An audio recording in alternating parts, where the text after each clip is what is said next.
చక్కని సీతకి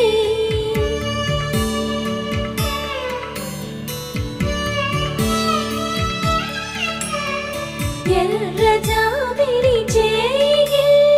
రాముడేడని అడుగుతుంటే